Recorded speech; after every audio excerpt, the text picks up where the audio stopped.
Ottawa says it is organizing commercial flights for Canadians in Israel, the West Bank, and Iran, but they must get to a neighboring country first. In a post on X, Foreign Affairs Minister Anita Anand had this to say: given the airspace is not open, once Canadians have crossed the border into neighboring countries, we have consular services available for them.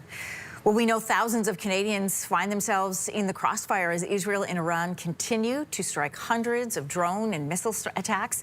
Adding to the challenges and confusion of getting out is the shutdown of the internet in Iran. For a closer look this morning, I'm joined by Meir Balofksy. He is a Canadian who's currently in Israel. Good morning to you. Good morning. Thank you for having me. Meir, I understand they're in Ramat Gan in Tel Aviv, which is where the hospital was recently struck. What's the last week been like for you? Okay, it's been, to say it's frightening and surreal is a gross understatement. Yes, it's been an area of conflict for a while, but this recent war with Iran has absolutely changed the game in that missiles are landing in our neighborhood, and yes, we can go to our safe rooms, and assuming that everyone has a safe room, which is not a given, your building may not be there when you walk out the door, as has happened not that far away from us. So we're literally hearing the siren, going to our shelters, and just praying and hoping for the best, and literally feeling your building shaking and the windows rattling, which is, I've been in Israel for about 20 years. I was born and raised in Toronto, never felt anything close to this in all that time. Mayor, Ottawa, we know, is telling citizens to get to a neighboring country if they're looking to come to Canada. What countries would be available to you, and how are people getting there given the threats of missiles dropping? Well, right now, I actually had a flight. I was supposed to land in Toronto yesterday, and that was canceled, and there's no real sense of when the skies will reopen. I have a commitment to work at a summer camp near Toronto.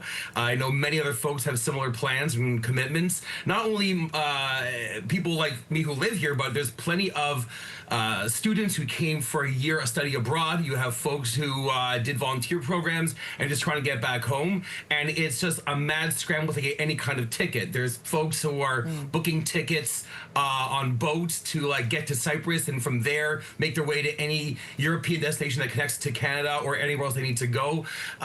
There's folks who are looking to travel through Egypt or through Jordan, which has other complications. Never mind that the expense that not everyone can afford.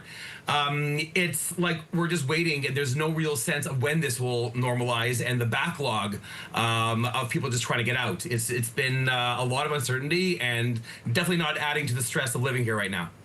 The UK, France, and Germany this morning are meeting with Iranian officials in Geneva. They're looking at de-escalation of this conflict. Adding to that, U.S. President Donald Trump yesterday announcing through the White House press secretary that he's going to wait 2 weeks for these negotiations before deciding whether or not to strike Iran and carry out threats against their leader. How confident are you, given everything that you're seeing, hearing, and experiencing, that this can de-escalate? So I'm the first to say that there's so much media out there, it's impossible to digest it all and put some sense into it, and everyone is trying to just get their views and their likes and their clicks, so people are really giving a lot of hyperbole. So it's very hard to really know what's really going on, to be totally transparent.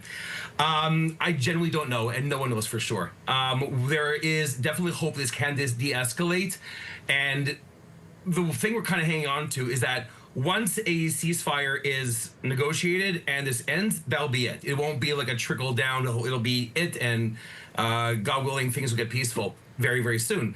We're optimistic, fiercely optimistic. We're praying for this every day. I'm not in those meetings with the top foreign nationals to tell you my inside track on this. I'm just a citizen like anyone else reading the news and trying to process it all.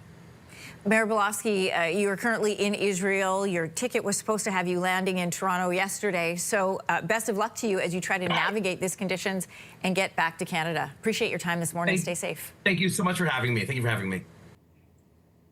If you like that video, make sure to subscribe to the Your Morning YouTube feed, where you can find all kinds of new content posted every weekday morning.